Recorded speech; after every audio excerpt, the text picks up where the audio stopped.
Hey guys, and welcome to another showcase, where I make a team build based on a character or two. This time this video is going to be about Keqing, who used to be my first main character.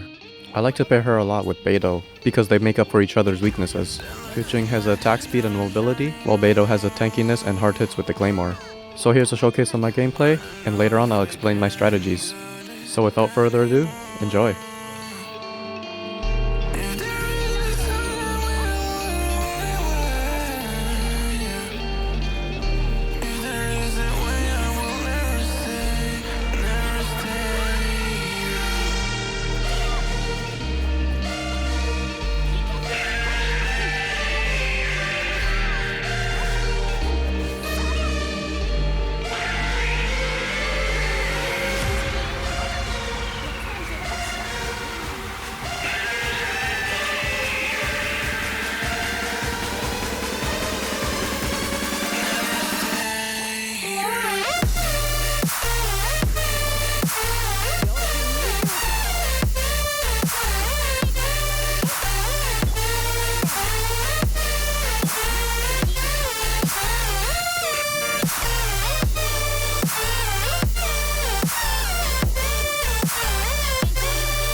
So what I love using Keqing with Beidou is that Beidou can protect Keqing. All I have to do is quickly swap to her, and then she'll tank all the hits while dishing it back at the attackers. I can also apply Electro status for Sucrose to follow up. This way I can reduce the Electro resist of enemies before I actually start attacking with Keqing. And I use Mona in the team to slightly heal everyone, as well as help my Keqing deal higher numbers. Speaking of higher numbers, here's what the damage looks like between the different stages of the Holy Trinity. If you don't know what the Holy Trinity is, it's what I like to nickname the Bennett, Mona, and Sucrose combo. These three heavily influence the damage output of many characters. First, let's look at the base damage of her elemental skill. You can see that I dealt around 15k. And here's what it looks like after using Viridescent to reduce the enemy's resistance. Now it's dealt 20k. Now let's see with Mona's buff. 29k. And finally, let's see the damage of the Holy Trinity combined.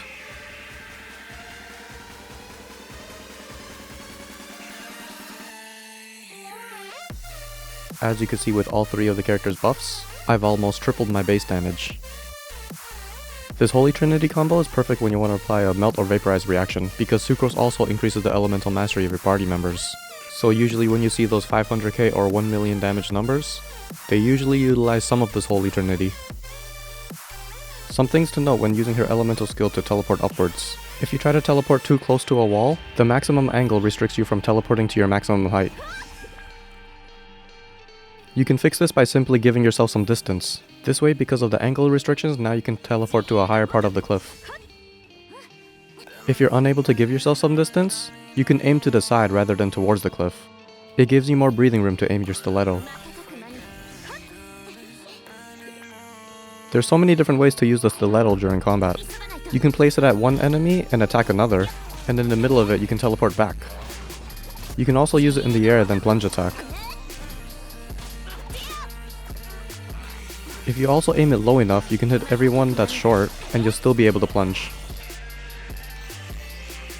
I find it really useful to travel, especially when I see a small cliff and I don't want to climb on it.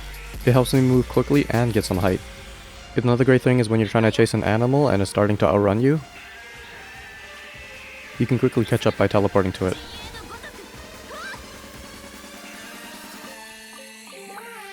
A very useful tip about her ultimate.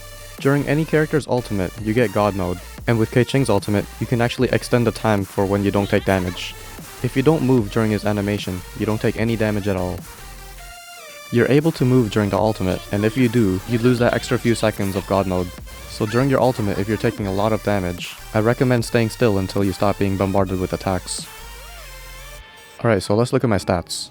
I have 2300 attack, and I have about 75% crit rate and 242% crit damage. I don't have any energy recharge, but that's okay because I have an electro elemental resonance which gives me more particles. Her ultimate only costs 40 energy to use anyways. The weapon I'm using is the Primordial Jade Cutter. It's one of my favorite swords because it has so much crit rate. The artifact set I'm using is Thundering Fury and Gladiator's Finale. I probably would try out the Thunder Soother set, but I don't have any artifacts for that.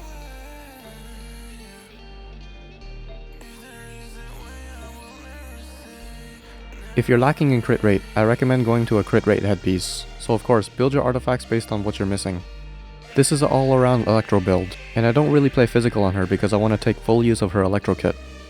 I surprisingly got Constellation 3 with her, and I wasn't aiming to. I don't find her first constellation useful, but her second one makes it so easy to charge up her energy. I assume this works really well with pairing it with Thunder Soother. I got all her talents to level 8 since I'm using an electro build. If you choose to build her physical, then probably only her normal attacks are the things you want to focus.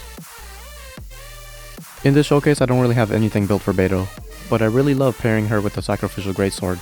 I even did a whole video on it, you can check it out. But my ideal set effects would be Thundering Fury and Noblesse. Mona is my Noblesse buffer, and she's pumped with only energy recharge.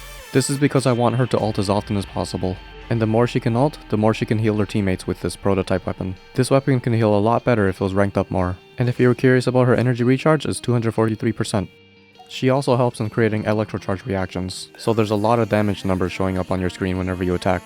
Sucrose is at my typical build, and like with all my other videos, it's always using the same set. So I hope you liked my showcase and my tips and advice. And as I said before, Keqing was my first main character, and this was pretty much the team I ran with during that time. I was glad to see that I could still clear endgame content with this. And if you're interested in watching me stream, you can follow me on Twitch and stay up to date on either Discord or Instagram. I post notices on those two platforms whenever I go live. Alright, so that's all for the showcase, and see you in the next video.